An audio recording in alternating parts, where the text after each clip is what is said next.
Attack on Titan is a critically acclaimed dark fantasy anime and manga series about man's survival against big naked men. But why did you write big naked men in my script? Oh, sorry, my bad, typo. The show showcased extraordinary attention grabbers all the way from the OST,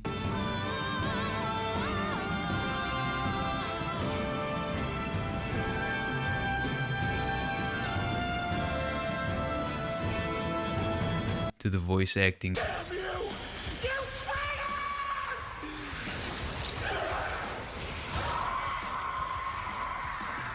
to the plot, Man, life is so boring. I wish something interesting happened.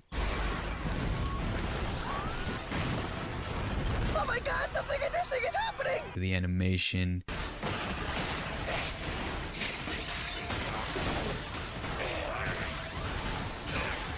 to the big naked dude. Fuck. But I swear, dude, you gotta stop with the big naked men. It's getting weird. Listen, man, I'm just calling it as it is. Those are some big naked men. How many times are you gonna fit the phrase big naked men into this video? How many are we at now? 4? Yeah, about 4 times. Anyway, Attack on Titan has this way of giving you a need to know what's going on, with the basic description of the loss of mankind being trapped behind walls, away from these Big naked men. 5 times. these monstrosities, which can leave a multitude of speculation on what exactly is going on. And as a long-time lover of this anime, I've always wondered which one of these these titans are actually the best. Attack on Titan is based on an Earth in the time period mixed between the late 19th century and the early 20th century. And there are 3 main characters, 4 seasons, 9 titans. But for today's video, we're only talking about the titans, because, you know, it is the Titan tier list after all. So today we're gonna put that to the test and create the ultimate Titan tier list. Now, before we begin, please note that this video will definitely contain spoilers. And I really recommend that you watch the show first. Now let's list them down, starting with the Attack Titan, the Armoured Titan, the Colossal Titan, the Female Titan, Beast Titan, the Card Titan, the Jaw Titan, the Warhammer Titan, and last but definitely not least, the Founding Titan. Can't forget the Founding Titan, because he's like the most important guy in the show. Or girl. No, not gender specific, they don't have genitalia after all. The way we're gonna do this is we're gonna divert this into 5 different categories, starting with the looks, the abilities, the drawbacks, what the user brings to the table, and of course their biggest feats, because that's really what's the most important thing here. And I think I would only be right to start with the Titan most of you are probably waiting for, the Attack Titan. So when you look at the Attack Titan, there are a few things noticeable. Isn't it? Or should I say? Shit, I don't want to offend the fictional characters, guys. Fuck, I always do this. Now, obviously, there's the glowing green eyes, the long black hair, and the craziest jawline of all time. Well, second craziest jawline of all time, you know. See this shit? I don't know why I did the sound effect, but it felt necessary. It also has a lean fighter's physique, making it agile, but still strong. So it definitely bumps up a few points for the Attack Titan. Way to go, Attack Titan. Yippee! Ability-wise, Eren's Attack Titan is by far physically the strongest. In terms of raw power, of course.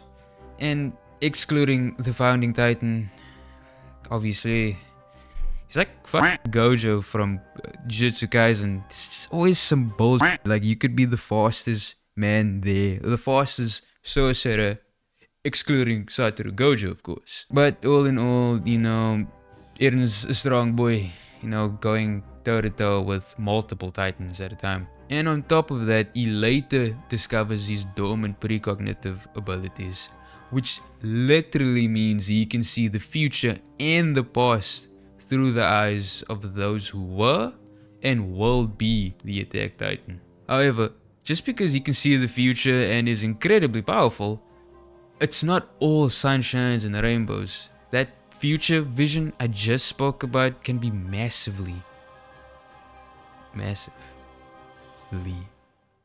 flawed. Not only is Eren constantly aware of how he's gonna die at the end of his 13 years, his memories are also altered by the multiple other lifetimes that he sees, as they are all stacked onto each other. It is very clear from the beginning of the show that Eren has an insane drive. He will do just about anything to get what he wants and do what he thinks is right. This insane drive, combined with his exceptional combat skills which he gained from his years in the Cadet Corps, the Attack Titan has done a lot of things, right? There's a lot under its belt. I would say the Warhammer fight, but he technically had help, so I can't really count that one. What stood out other than that was when he drank a mysterious juice out of a bottle labeled armor and hardened his entire body to save himself and his friends from the collapsing chasm. Overall, I think the Attack Titan is one of the more versatile Titans on this list. I mean, he's got offense, defense because of the hardening ability, and that precognitive ability that I mentioned earlier. I'd gladly say that he's not perfect, but he's definitely up there. Hey dear. The Armoured Titan. The Armoured Titan's most noticeable feature is the armored plating on all major parts of its body. Obviously, I mean, it's in the name, Armoured Titan.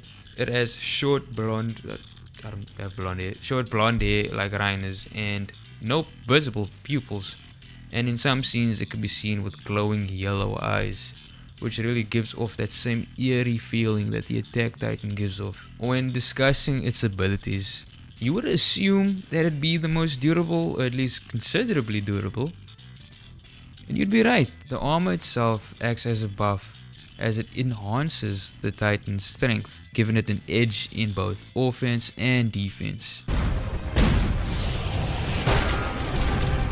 However, when fully armored, which it is most of the time, it doesn't really leave a lot of room for speed and agility. There's also the major energy consumption, as one would assume just by looking at the thing. Even though it has a super tough outer layer, it's seen that it's more vulnerable to concentrated attacks like the Thunder Spears and the quote-unquote anti-Titan artillery. Now, Reiner himself brings excellent battle IQ to the table, and the best example is when he used the Armored Titan's body to burst through the walls. Now, the part of Reiner that isn't a complete shipwreck shows commendable bravery and leadership seen when leading the rest of the warrior units after the death of their previous leader, Marcel. And I will say that the Armored Titan does have its own fair share of feats under its own belt. But what stood out most wasn't when he broke through Wall Maria, but when Reiner transferred his consciousness throughout his entire nervous system to escape death.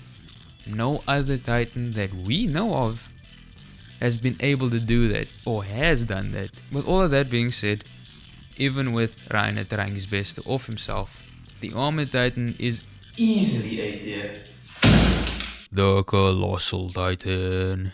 This tall brick fridge shaped dude is probably the most recognizable of the lot. I mean, there is a reason why he's the one in the thumbnail, but I won't lie, there isn't really much that stands out about his design. He's just a skinless dude who's fucking tall as shit. The most spoken about and the most known ability of the Colossal Titan is the near nuclear transformation, which, if done correctly and timed right, could level entire cities.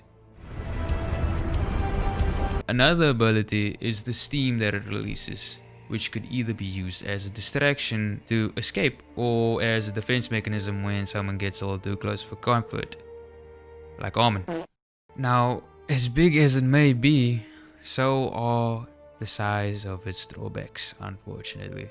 It is extremely slow given its large size, and the steam that it blows off literally burns through muscle tissue, therefore leaving it weaker, and more prone to sneak attacks.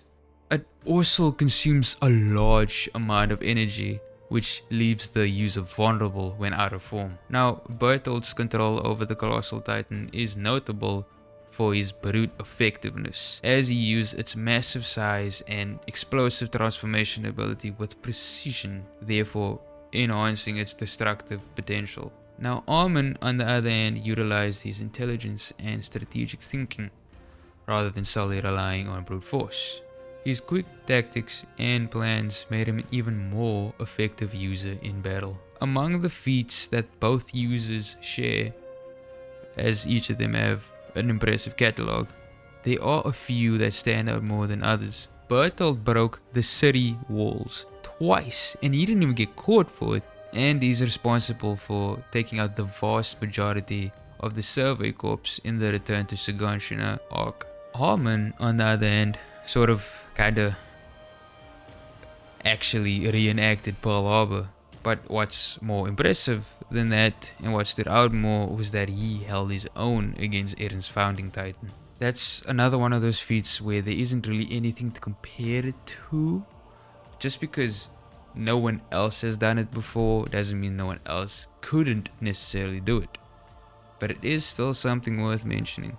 The Colossal Titan is powerful, don't get me wrong, and he would be higher up on the list if only his drawbacks weren't so major. And it's not just the speed. His most useful ability is one use only. If it weren't for that, he'd be B tier, maybe even A tier. But I think C tier is fair, all things considered.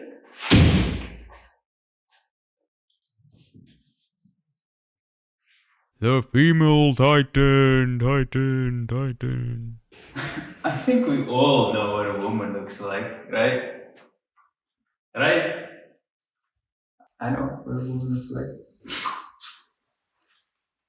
But honestly speaking, the female Titan is a mix between the skinless Colossal Titan and the fighter's physique that the Attack Titan has, with the exception of its own personal traits, of course. The female Titan has many abilities that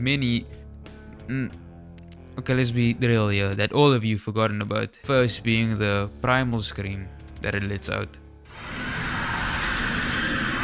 which lures the regular Titans towards itself. Now, paired with that is its own hardening ability, which enhances its own attacks. In addition to this, the user could fully encase themselves in a crystal cocoon that is pretty much impenetrable.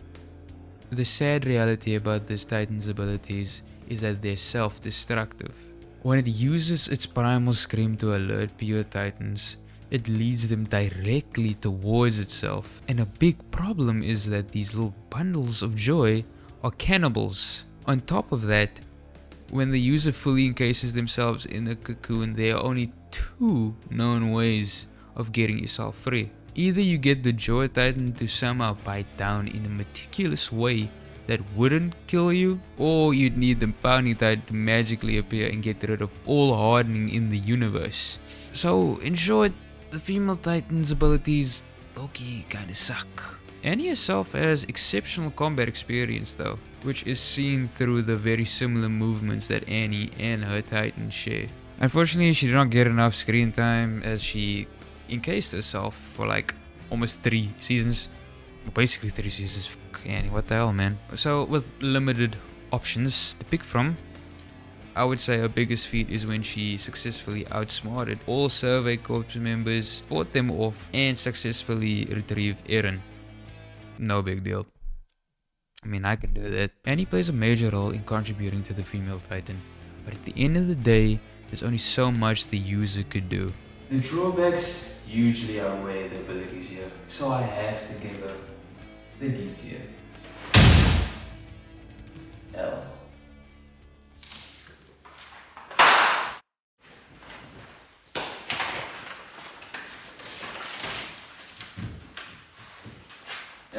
The Card Titan. Okay, so with the Card Titan, now there's obviously something that stands out more prominently when it comes to looks.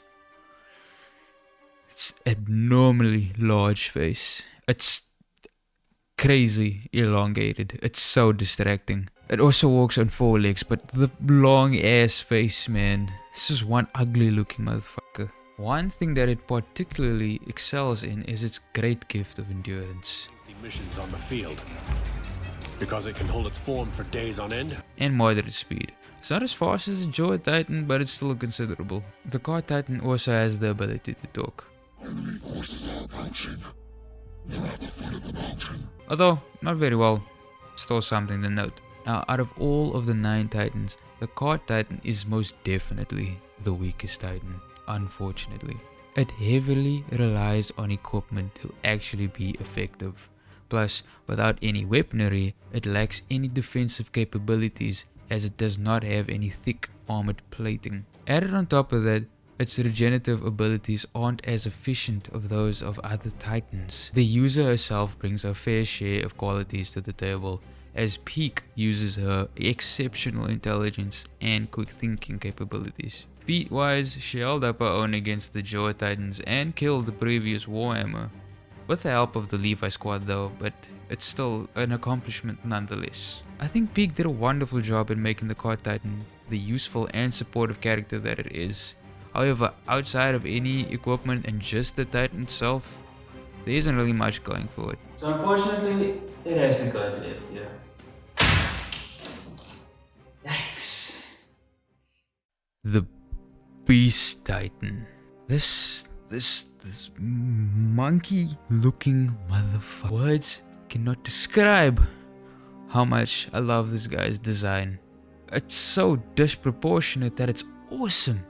This Titan definitely has a weird look, I'll tell you that. Now, the Beast Titan doesn't necessarily have anything going for it. However, paired with Zeke's royal blood, it really gives it that boost, that little kick that it's been waiting for. What I mean is that assuming that the Beast Titan couldn't talk before Zeke inherited it, that would also be one of Zeke's royal blood capabilities, the abilities that it brings to the Beast Titan. Zeke made the discovery that if he were to mix his spinal fluid with the wine supply, he'd be able to trigger the transformation of any Eldian that consumes the wine if they are in a close vicinity, which is f***ing crazy.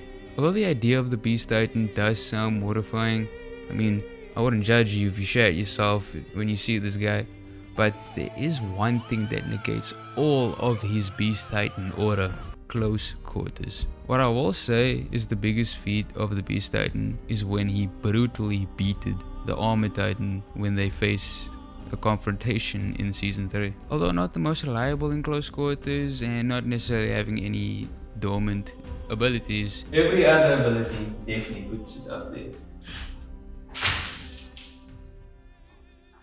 F tier. the Jaw Titan. The Jaw Titan is a rather interesting Titan to say the least, as there are 4 different inheritors throughout the show: Marcel, Ymir, Porco, and Falco. In terms of looks, Marcel and Porco were kind of similar, both inheritors having hardened, bulletproof faces and claws, and prominent manes of hair on their heads, sort of resembling a lion. Ymir's Titan would be considered kinda basic in contrast to the others, looking similar to a pure Titan and no real distinct features other than the blacked out eyes, long hair, and those nasty nails. Falco's Jaw Titan completely changed the spectrum when it was first introduced. Not only did it have a hardened face and claws, it had fur, and later introduced wings and a tail. This animalistic look was the fault of consuming Zeke's Beast Titan blood. Now, the abilities of the Jaw Titan are completely all over the place throughout the show. Ymir's Jaw Titan sort of falls under the same category as the Car Titan, as there aren't really any special abilities that are going for it, you know. I mean, of course, there's the incredible bite force and being the fastest Titan, obviously. Marcel, Porco, and Falco's hardened faces added to their already intense bite force, which is strong enough to bite through the crystal cocoon. Their claws are also much larger and harder compared to Ymir's, therefore making any terrain traversal much easier to do. While Marcel and Porco's Jaw Titan are clearly more powerful than Ymir's, Falco's completely knocks it out of the f***ing ballpark. His Titan not only shares the same abilities as the rest, it also has its own that cranks it up a notch. Due to its smaller size, it's a lot less durable than the other Titans. Aside from Marcel, Porco, and Falco because of their hardened faces. Ymir just sketching L's, dog. Additionally, its agility requires the user to engage enemies directly, increasing the risk of injury or capture.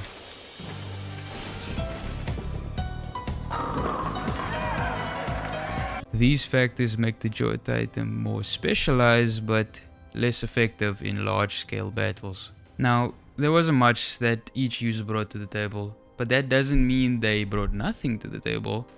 Falco was okay. Falco has his fair share of combat experience as he was part of the next batch of kids to inherit the Titans. And think what you want about it, the consumption of the Beast Titan's blood heavily influenced the Joy Titan. I mean, the thing has wings. There isn't much more to say. The Joy Titan's biggest feat is probably Falco's Titan. Although not as admirable as Porco sacrificing his life, but it was a pivotal role towards the end of the show, where the Joy Titan assists the Alliance in getting onto the Founding Titan and allowing Mikasa to get the final blow.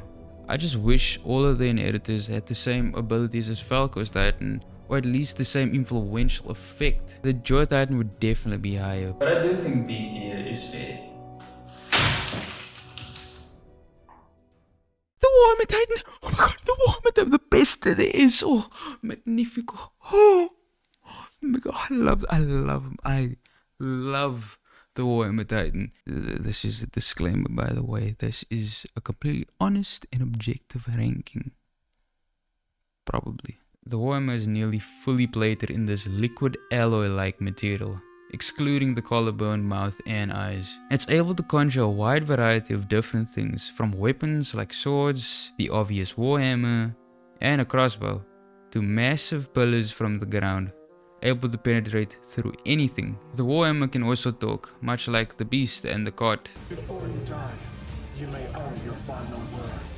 But many people forget about that because of its crazy arsenal of abilities. When you can make a sword out of thin air, people tend to focus more on that than what you have to say. The user can also encase themselves in a crystal cocoon, similar to the female Titan. However, this cocoon does not reside in the nape like every other Titan.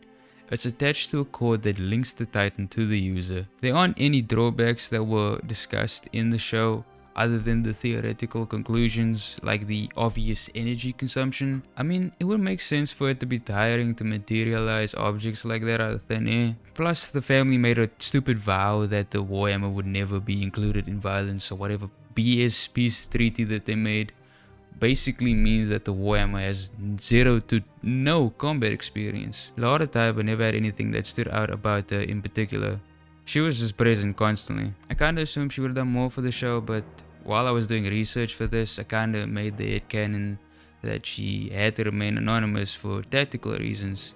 Therefore, she just decided to stay quiet and blend into the family. The greatest feat that the Warhammer Titan has is one that you really have to take into consideration if you disagree with my ranking. But when the Warhammer defeated the Attack Titan in one single blow, keep in mind, this is season 4 Eren, who's been through all of that bullshit, and she's never transformed before this.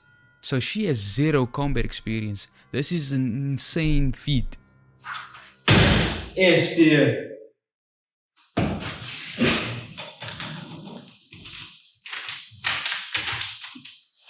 S tier. Now, last and most definitely 100% entirely not least, the Founding Titan. The Founding Titan is such an obscure wild card because according to Google, it doesn't even classify as an official Titan. So I'm not really sure why it's on this list, but I'm sure someone's happy. It takes up multiple different forms throughout the show, but the most important ones were from Eren. The first of which he resembled a caterpillar, using what appears to be his ribcage to traverse around the world. It has spiked protrusions, an exposed spinal cord, and a towering height. This unique monstrous skeletal form is due to Eren's severed head connecting to his rapidly growing spine during transformation. When it comes to the abilities of the Founding Titan, it's not necessarily about what it can do, it's more about what it can't do, because honestly, what can't it do? It has the ability to control pure Titans, It has the ability to alter memories of Eldians, which fucks up their perception of reality. The ability to connect to all subjects of Ymir throughout time and space. Just to name a few. Now one would assume something this powerful but have no weakness because it's just that overpowered. There is one thing that restricts it. The fact that all its abilities are only able to be used by someone who has royal blood. However, there is a binding vow over anyone and everyone that has royal blood. So they're not capable of using the Founding Titan's abilities. The only reason why Eren was capable of using the abilities was because he was in contact with Zeke and basically, practically, begged Ymir to use the powers of the Founding Titan. What a fucking bottom, am I right, ladies? This allowed him to initiate the Rumbling, controlling countless Colossal Titans to threaten the world beyond the walls. His actions were driven by a deep desire to break the cycle of hatred and a search for freedom. Although his methods were kind of controversial. Well, obviously his biggest feat is that he killed 80% of humanity. Which is a crazy fucking thing to have under your belt. So I'm gonna put it above S tier. Somewhere.